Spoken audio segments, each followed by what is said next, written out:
So guys, we have here the latest video from Chris Wilson that is called Dark Patterns. Are your games playing you? And of course, this video interests me not only because it is made by Chris Wilson and we play Path of Exile and it is a given and this video is circulating around in the Path of Exile community, but also because I am very interested in the Dark Patterns topic. I've been discussing bullshit monetization strategies companies do since I created the channel. In all the games that I've been playing, I have talked about this topic. It interests me a lot because they use some psychological warfare to make us spend money in the game, waste time in the game, and things like that. And it is so effective that even companies that are not gaming companies are picking up on these techniques, learning from the gaming companies. It is crazy, but I am getting ahead of myself. Let's see what the great Chris Wilson has to say about it. Let's go. A few years ago, a friend of mine carried a laptop 6 kilometers through the bush just to log into a game and keep a daily login streak alive. That's not fun. That's not entertainment. That's a dark pattern. Hi, I'm Chris Wilson. In this video, I want to show you how some modern games manipulate your schedule, your wallet, and even your friendships. You may have heard the term dark pattern before.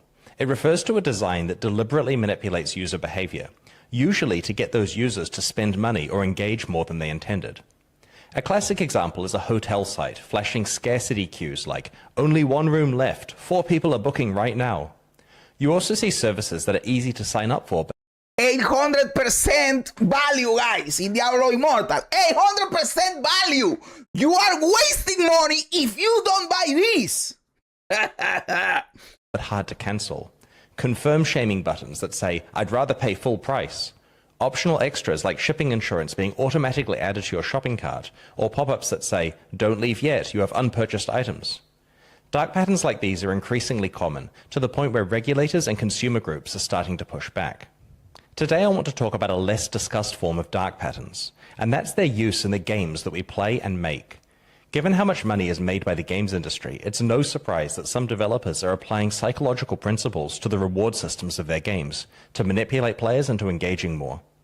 In this video, I'm not... And let's be honest, I don't know if he's going to say we did this at some point in Path of Exile with this or that.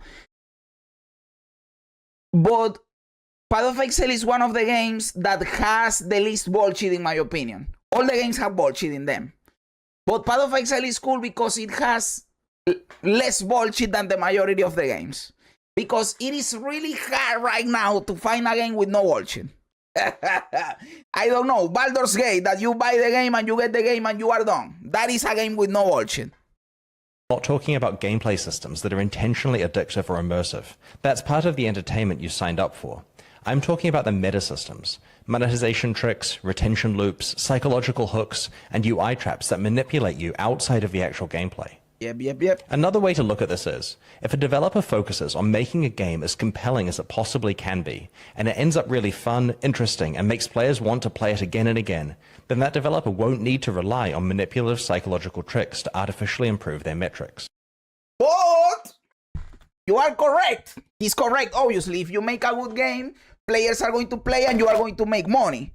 But here is when people like Bobby Kotick from Blizzard, well, he was on Blizzard, he's no longer there, will come in and say, but if we put some dog shit on top, we could make even more money. Because we need all the money. Just earning money and being profitable is not enough. We need all the fucking money. And then they turn and then when you start doing it, you start little by little. Oh, let's just put one store mount in there. Let's put one store mount, brother. What is the worst that can happen? Just put one store mount in that bad boy. Then it sells, you sell 400 million mounts, and then your mount earns more money than the whole StarCraft 2, and you say, we are an idiot if we keep making games instead of making cosmetics for the game. Turn the whole fucking game into a fucking shop. And you go little by little until the fucking game is a store. You know? That is what happens, man. That is what happens. Okay, enough preamble. Let's get into some dark patterns. So, like with non-game products, user interface dark patterns are common. For example, some mobile games ask you to rate them out of 5 stars. If you pick 5, you're sent straight to the App Store to leave a review. Anything less sends you to a developer feedback form instead. This quietly biases actual reviews towards higher ratings by making lower scoring reviews harder to leave. Another example of a user interface dark pattern is a game that allows you to spend real money to level up gems that can be socketed into your gear.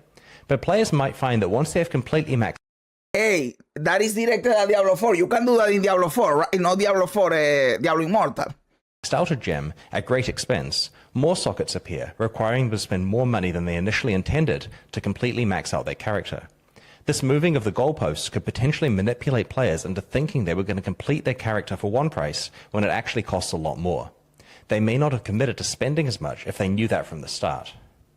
Dark patterns in games That is bullshit, brother. That should be illegal, dude. That should be fucking illegal, man. extend far beyond just deceptive user interfaces, though. They're typically categorized as temporal, social, psychological, and monetary dark patterns. I've put some links to some of my references that have comprehensive lists in the video description, but I'll go through a few of the major ones with you right now.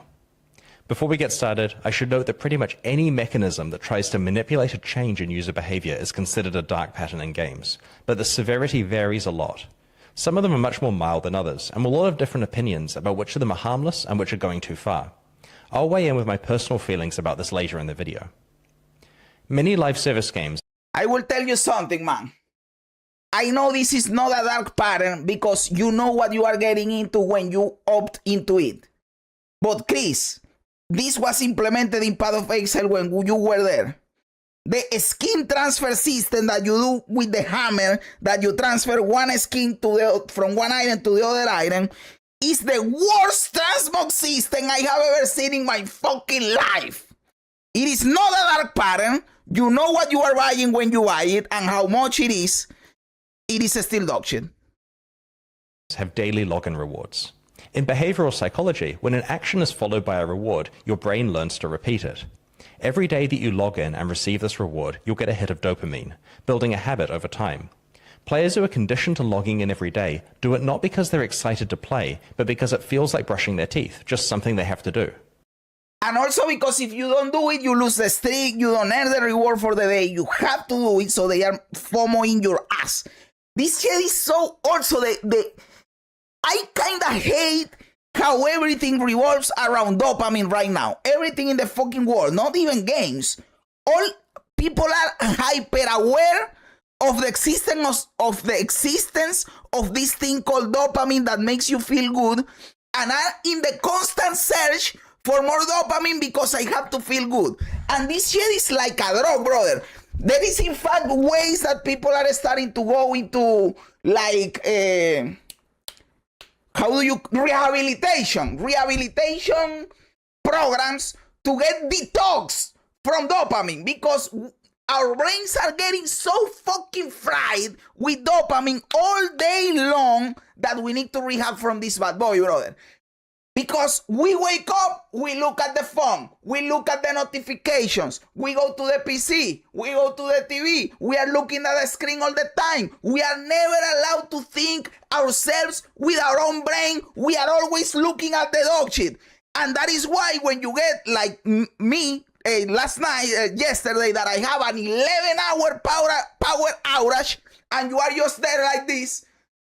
You are not doing anything because there is no power in the whole fucking city, and you are like, what the fuck do I do now?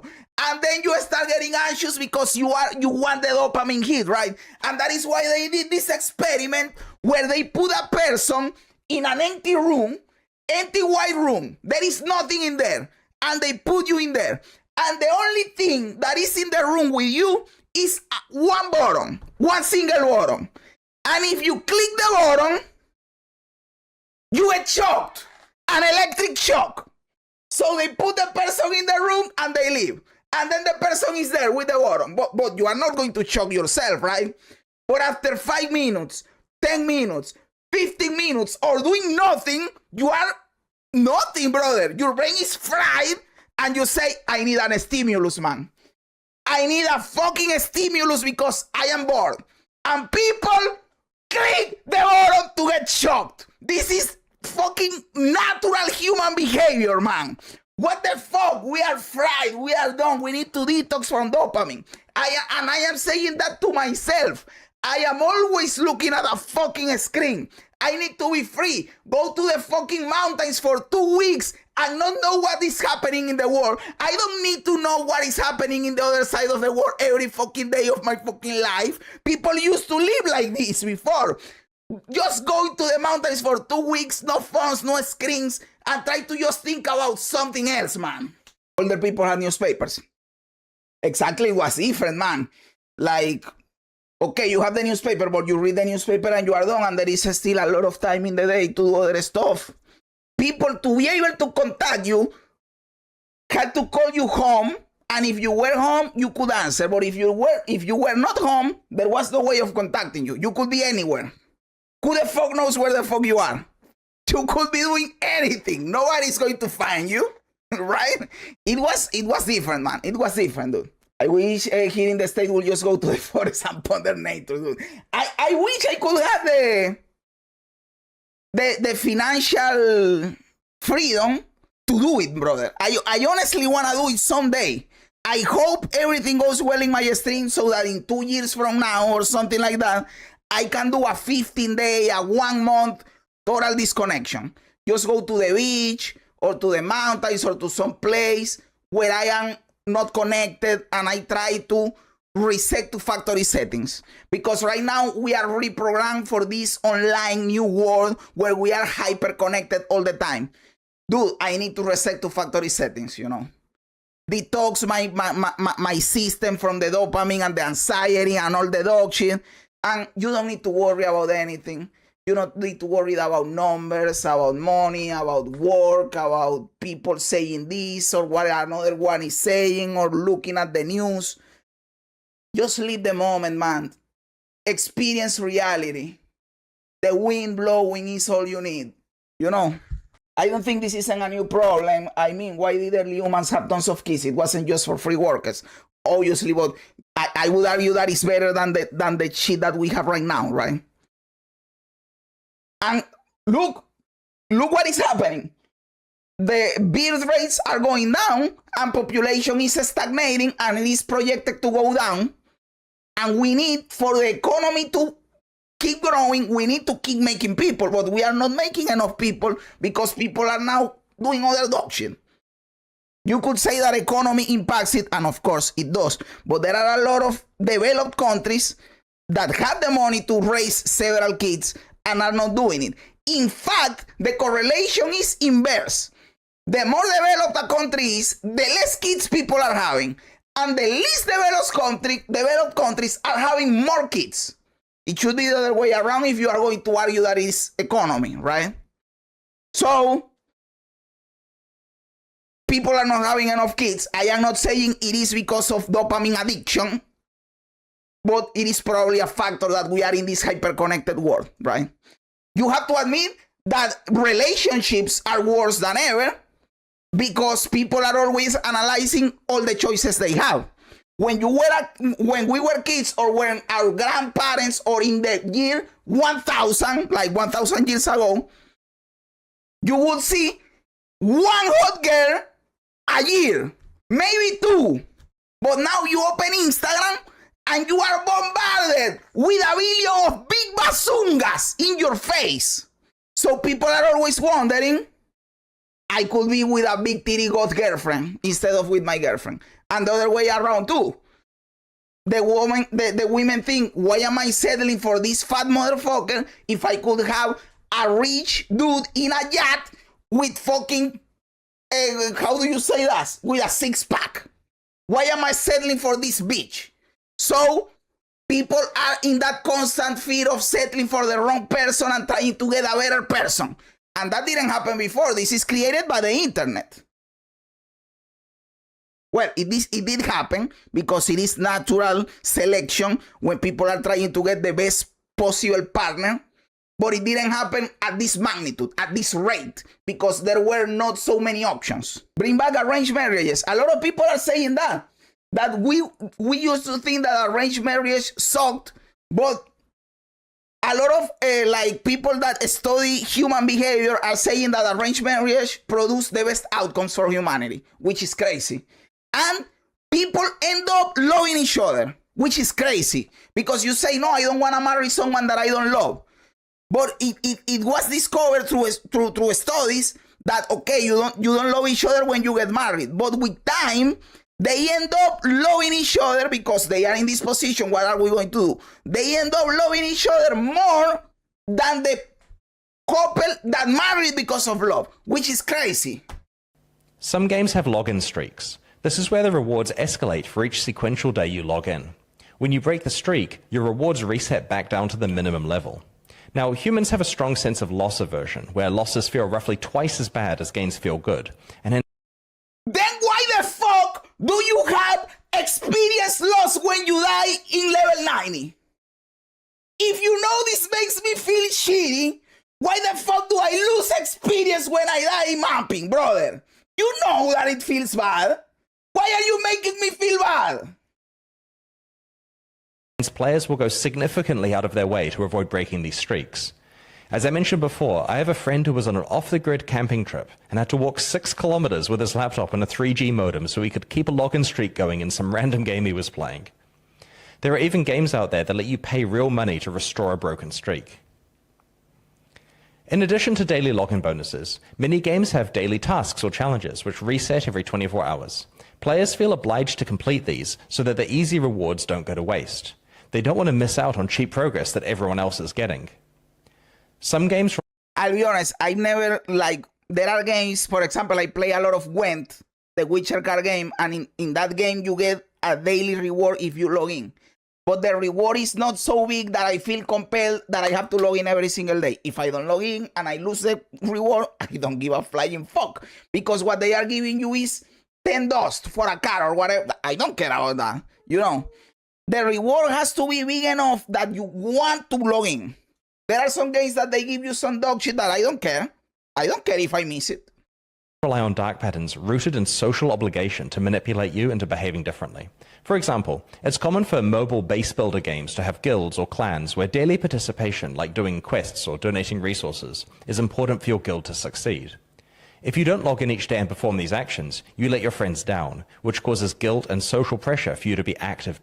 This happened in Diablo. This happened in Diablo Immortal. Do you remember? Asmongold watched a video about this in Diablo Immortal. That they had a guild where every player had to spend X amount of money in the game to be able to be in the guild. Because they are not going to be carrying around a dude that is not investing, because they call it investing. That is not investing in the game. So it is a guild full of whales. Crazy. So that is another layer of manipulation. Not only your own psychology making you want to spend in the game, but also social pressure to making you spend in the game. Crazy shit, man. Daily. This dark pattern can exploit and strain our friendships, especially when the game is tuned to make daily participation essentially mandatory. Other games feature gifting between players, where reciprocation of gifts is rewarded with extra bonuses. This taps into reciprocity pressure to cause you to feel the need to log in daily and return gifts to people. Some games have refer a friend bonuses, or even outright pyramid schemes, where you make faster progress if you have recruited an extensive network of friends to join the game and play with you. Time-gated tasks, or playing by appointment, are when a game tells you have to come back at a specific time or face consequences. Popularized by farming games where your crops would wither and die if not harvested at the right time, the game forces control of your schedule, sometimes making you wake up in the middle of the night to click buttons or lose your investment. This happens in I was playing recently Pokemon Pocket, which is a card game for Pokemon in your phone. They give you one free pack every 12 hours, right? But you have to log in and get it. If you don't get it, it is not like you are accumulating them and you come in after a month and you have 60 packs waiting for you there. No. The max amount that you can save up is 2, so 1 day. You don't have to log in every 12 hours, but you have to log in every single day to get the 2 packs. And if you don't log in for a day, it doesn't keep accumulating. It stagnates at 2. So every day that you let go by, it is a day you are wasting 2 packs. That is basically this shit. fucked up behavior, man. They are forcing you to log in. Good point. All his homies hate experience loss. Brother, nobody likes experience loss. I know there are some sweats out there that they say, no, I like experience loss because that means that hitting 100 in Path of Exile means something. Because that means that I die less, or it is an accomplishment. Because if you die and you lose experience, then you are bad and you don't deserve to hit one. Suck my dick! Losing experience when you die is dog shit. Even then, hitting 100 like this is not an accomplishment. You can get a broken bill and not die, and nobody cares if you reach 100. It just feels bad, man. It is dog shit. It is a mechanic that is there to artificially increase your playing time if you want to reach higher levels. Dog shit. It is a little better in PoE 2 because you can complete all the content when you are level 90. So I accepted a little bit in PoE 2 because the progression is... you still feel like you are progressing, let's say it that way, after level 90, but you don't need to progress anymore. You can kill everything, but in PoE 1 point can give you a lot of power. So being stuck between 97 and 98, for example, is a big deal. It is a big deal. And you can be stuck there for a while if you die. Dog shit. Really know how to tap into the human psyche. Yes, they do.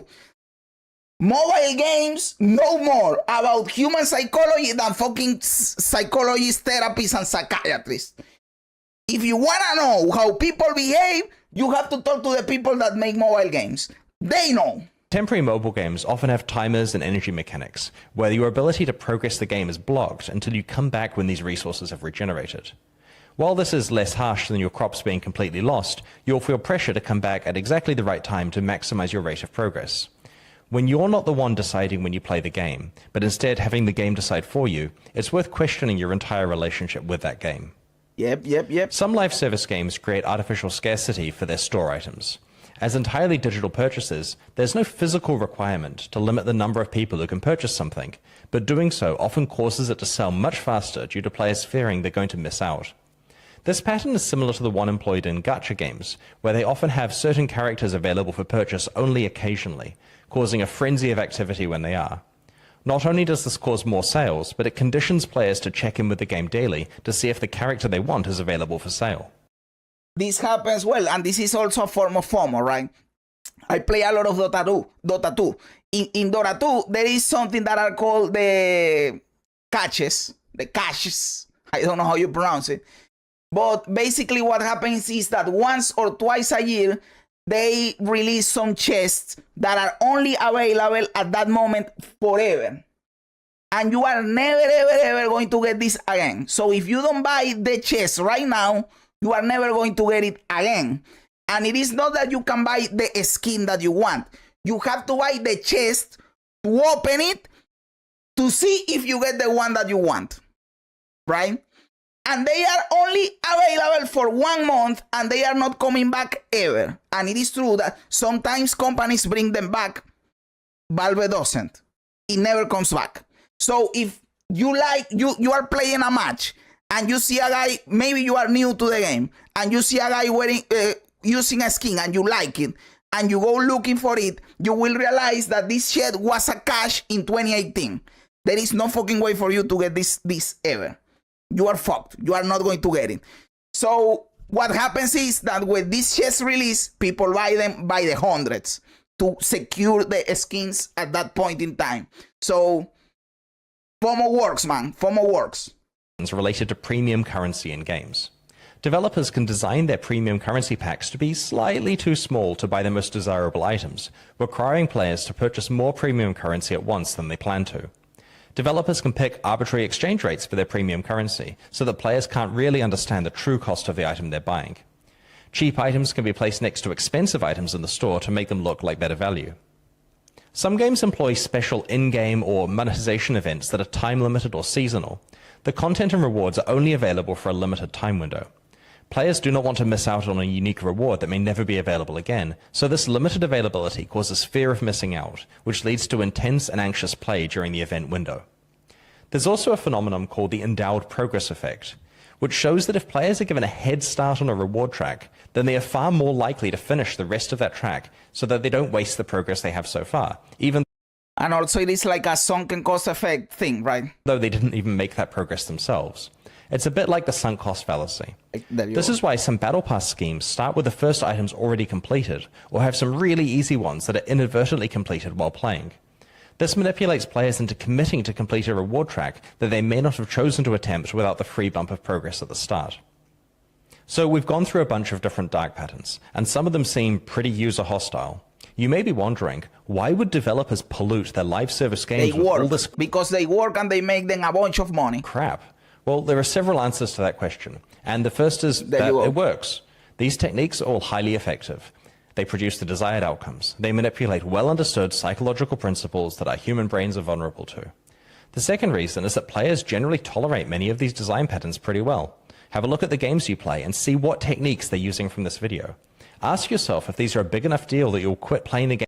But also the game has to be kind of good, right? Because, for example, I really liked Marvel Snap, but the monetization was so dog shit that the game was not good enough to keep me engaged when you hit the monetization wall, right? So you have to balance these things out, because you can get the user so frustrated with the monetization that if the game is not good enough to back it up, the player is going away. So you have to balance it out. Game entirely over them. Chances are you're still playing the game despite the presence of these manipulative elements. Another important reason is mindshare. There are a lot of live service games out there, and players have a limited amount of free time. If a game doesn't have all of the addictive hooks and manipulative retention mechanisms we discussed, then its players may find themselves compulsively logging into other games to complete daily tasks and forget to play this one. There are also foreign publishers. When a game releases and is popular in its home regions, publishers from other countries approach the studio and offer to localize and market the game in their region. But in order to take the risk of investing in license fees and marketing costs, the publisher is going to want to make sure the game is as sticky and lucrative as possible. The publisher dares not suggest changes to the actual game itself, as the game is already proven to be good. So the only way they have to juice the retention and monetization is through meta systems, which very easily stray into dark pattern territory. Finally, the entire games as a service industry measures the value of a game as a function of its daily active user count and its retention rates. If you're making a live service game, you're only going to be able to get funding if you have a solid plan to retain your users. That plan probably ends up involving some number of these dark patterns, because you have to compete against other games. Tell us which one did you use in Path of Exile. That is what we want to hear about. What dark patterns did you put into Path of Exile?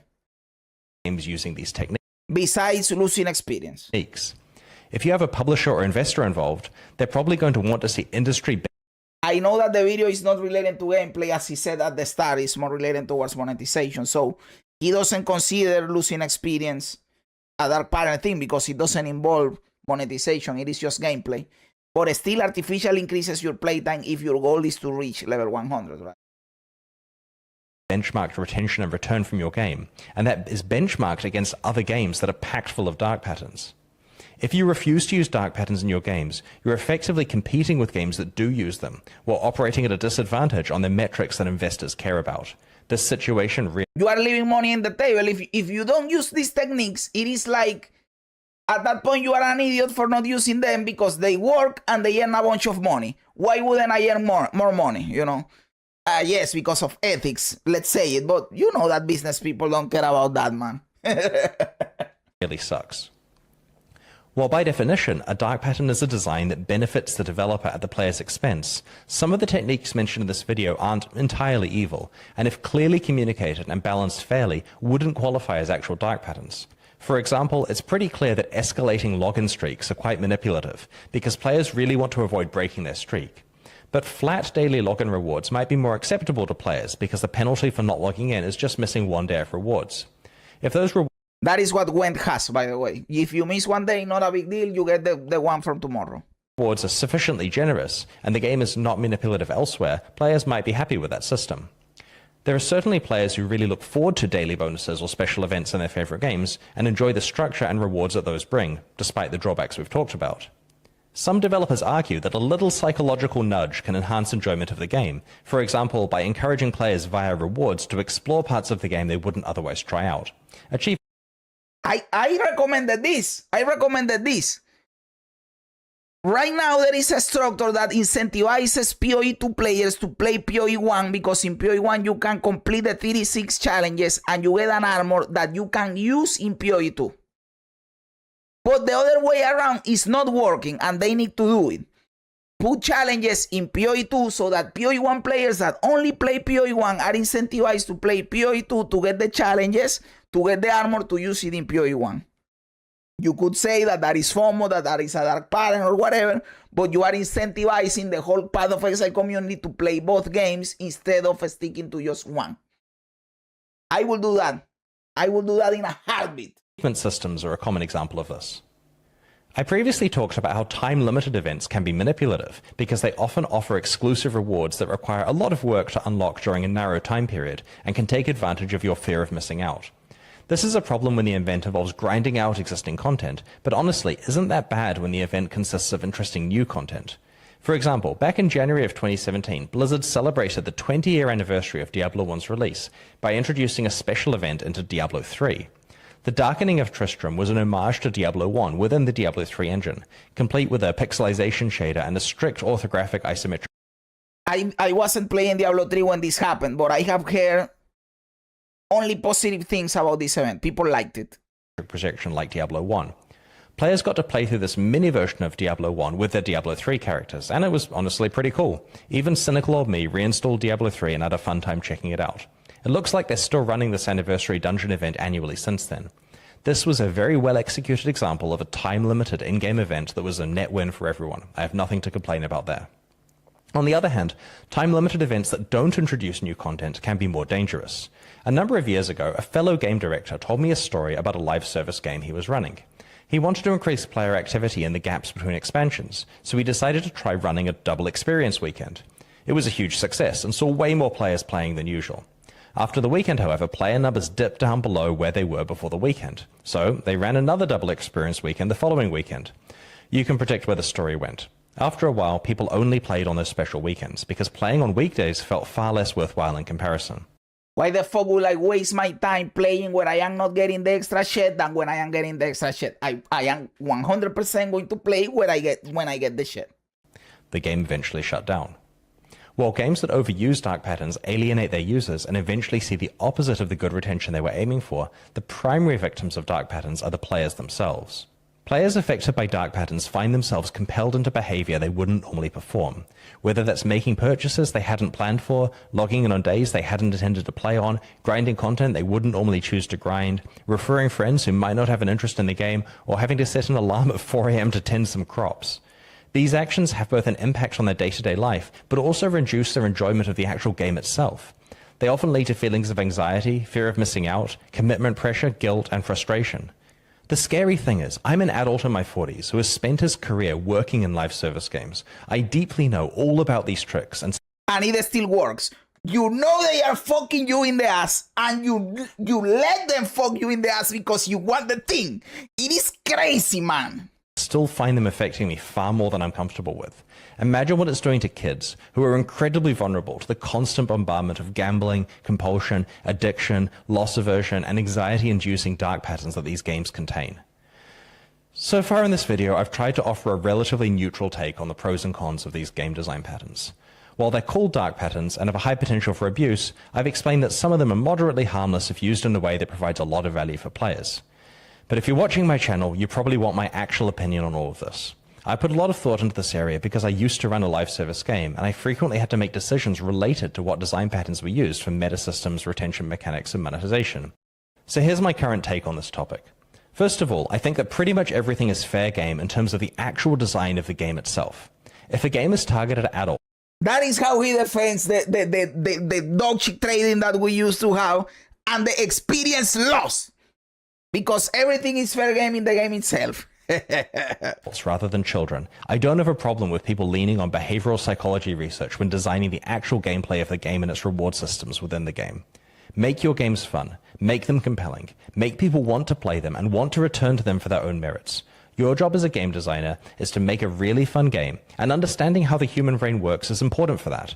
Players becoming invested in your game and deeply caring about their progression is a good thing. It's why people play games. but I draw the line at deploying dark patterns because they are related to retention systems, meta progression, and monetization. When I'm playing a game, I don't want to have a fear of missing out. And you can see this, dude. Again, as I said previously, Path of Exile, it is one of the reasons I like the game so much. It is obviously the main reason is the game is fucking awesome, right?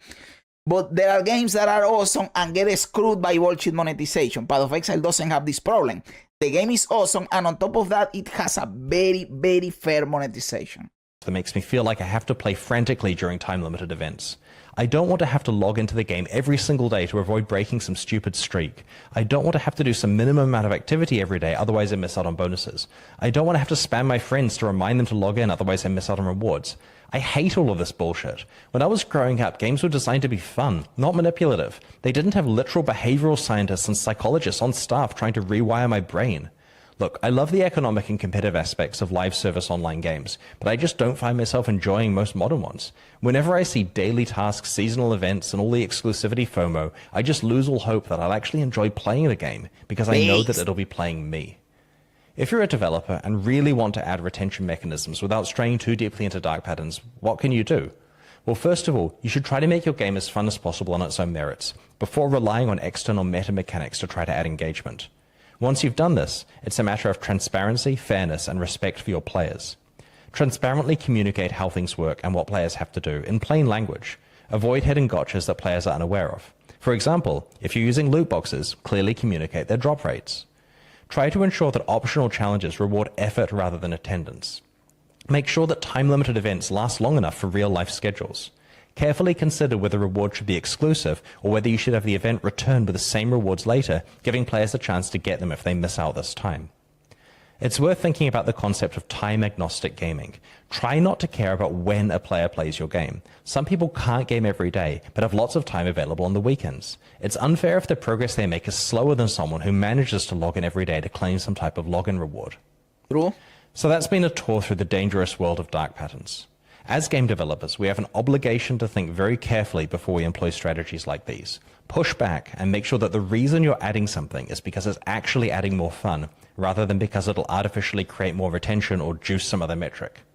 As gamers, we also have an obligation to push back. If you want more game in your games and less bullshit, make sure that you communicate this to developers. Your money and I've been making videos for 3 years talking about the bullshit. Nobody cares, man. Well, your money, yes. The only way you make them listen is with your wallet. attention are precious. Spend them wisely. If you enjoyed this video, please like and subscribe. Thank you very much, and see you next time. Awesome video, of course. He's, as Crow is saying here, giving us free game design classes, man. Of course, this is not everything that exists in manipulation for games. He's focusing in here in dark patterns, but there is other stuff. For example, something that I hate is anchoring, and people fall for anchoring a lot. Anchoring is where they price something at X value to anchor your brain to think that this something is worth this amount of things, and then in another moment, in another place, they offer you something different with another price, and you say, oh, this is worth it because it is more efficient than that other thing. You are only thinking that because they anchored your brain to think that this other thing has value, while in reality, none of it has value. It is just virtual assets that they are copy-pasting, and they are anchoring your brain so you think that it is worth it. It is not worth it. It is never worth it. They are fucking you in the ass. That is one of the other techniques that I hate a lot, that he didn't mention in here because it is a different aspect. But it is so you know that there are other techniques. He's discussing here the dark patterns. Awesome fucking video. Thank you, Chris Wilson, a lot for this. I love talking about this shit. And I think we older players complain about this more. I think that younger players are growing with this ingrained in their games. Because we used to play Nintendo 64, Super Nintendo, PlayStation 1, PlayStation 2, and what was the monetization at that moment? You buy the game, you play the game, and you are done. There was no extra bullshit, right? The extra bullshit was buying the memory card. I don't know, that was the extra bullshit, or buying the second controller. That was the extra bullshit. But in the game itself, no. So we remember a world where this wasn't the case. But the younger player, they start playing a mobile game when they are kids, and it is already ingrained in there. So for them, it is normal that a game manipulates you and fucks you in the ass with monetization and bullshit. So they accept it more. It is the way it is. That is how it is. I have to play like this because every game is like this. So they don't even know there is a world where this doesn't happen, man. So I don't know. I think the future is grim. I know we have a lot of indie games that don't fall in this bullshit, like Ball Pit and Megabonk and even Expedition 33. You buy the game, you complete it, you are done. Yes, there are games like that, but they are the minority. The majority of games fuck you in the ass. And I don't know if we are experiencing like not a resurgence, but a surge of indie games that don't use this as much. So by that side, you can be optimistic, but from the other side, also mobile games are dominating the market. Majority of people are aware of these psychological tricks. Normal companies that are not related to gaming, even companies that make, I don't know, soap, are starting to use mechanics like this. Like you have the Labubus using the loot box mechanic for dolls, right? Are starting to use these things because they know it works.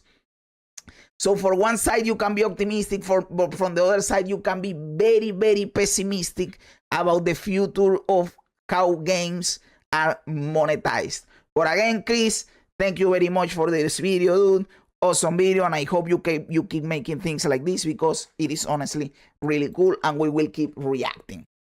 What do you guys think? Am I right? Am I wrong? Am I a clown? Am I a genius? Let me know everything in the comments below. I love reading comments even when they don't agree with me. Also remember to like the video, to subscribe to the channel, all that cool stuff. Guys, thanks for being here. You guys are awesome. God bless you. And remember, don't be afraid ever because this is just a ride.